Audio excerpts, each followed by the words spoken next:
So you get a lot of the opposite. Do exactly what I want you to do. That's what you expect. So it was like, okay, I'm fiddling with some drum set stuff. Okay, he never heard it. He hadn't heard what I worked up.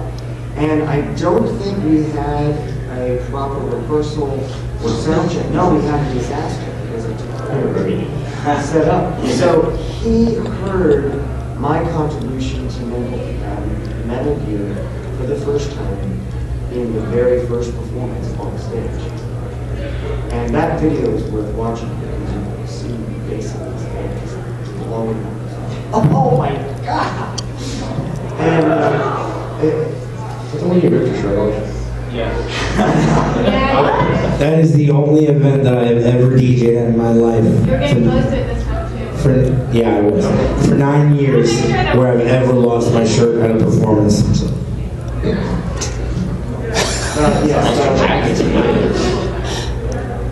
And for me, it was always, okay, this is outside the normal envelope. So here's my ideas, and I'll play them, and we'll see what happens. But it went over. It just felt, that particular show just felt so good. Just felt good. And musically worked, and the reaction to it was from the audience. It was on its feet. And when we talk, every couple of months we would talk, and would you do this, and then would you do that? Yeah, things didn't really happen until more recently that we do this thing. Yeah.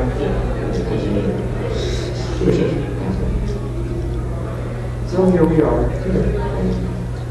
And you had never heard, so you lengthened the piece in the meantime.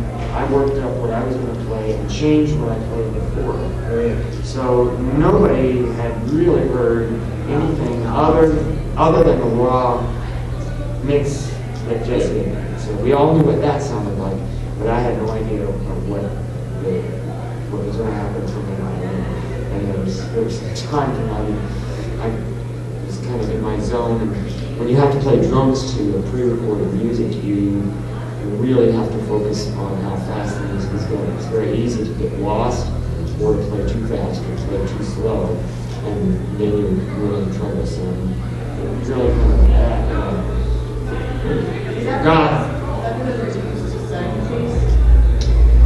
Yeah, it's usually not done that way.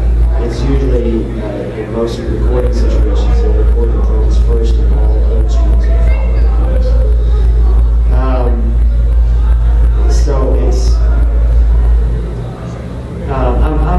I've done it a lot, but I've played at my own tempo much more. So it's just a matter of I have to get myself stable, focused to do it.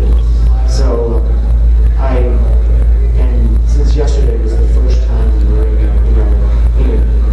this environment, I'm just really focused on making sure that I hear what I need to hear, and listen together and all of that.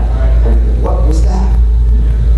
Oh, there's a violin. Oh yeah, he's over there. There's a guy over there.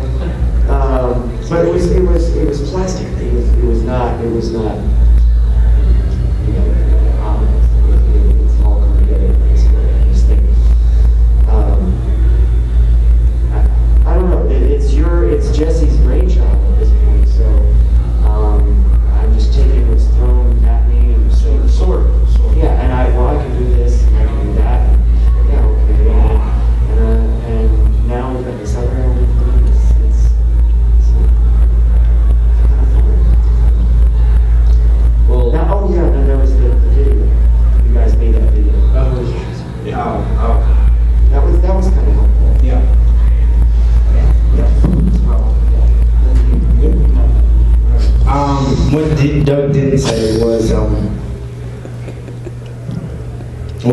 obviously we never performed together. You said that, but I always, from day one, from the very first time I ever constructed this mix, before I'd ever talked or met Doug, even knew of him, or Johnny for that matter, I'd never heard of either of them, but I'd always envisioned the mix to incorporate a taiko drummer and a violinist, and a featured guest, a pianist, but the foundation was always envisioned as 3 performers. And I always thought, hey, this would be cool to get a pianist, but not as a member of the band, as like just a featured guest.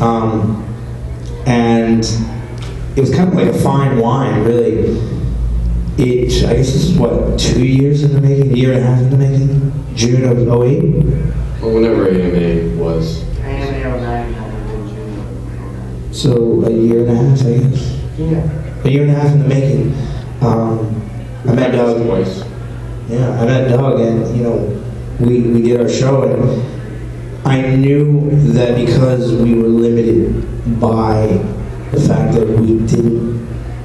The first time we'd ever performed together was at that AMA. We never even rehearsed. I think we rehearsed, like you said, once, right? It wasn't even a rehearsal. It wasn't. It was just you put your ideas together.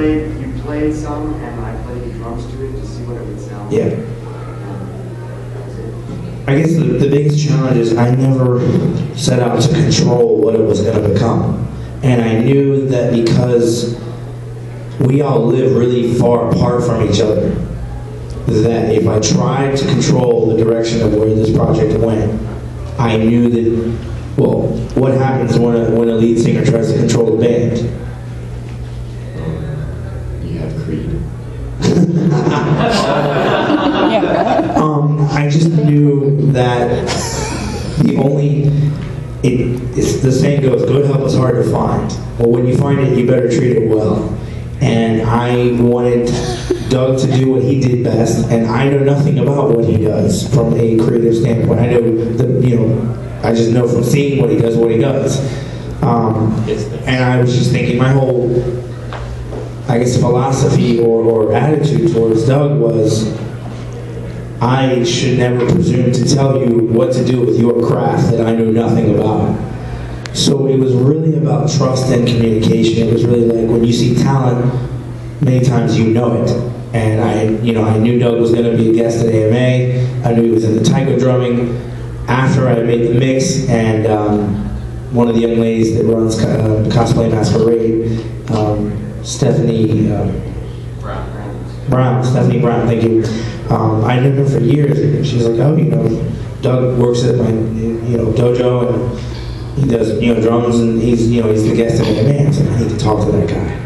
And she kind of put us in touch, and as he said, went up and introduced myself, dropped off a disc, and from there things got started. But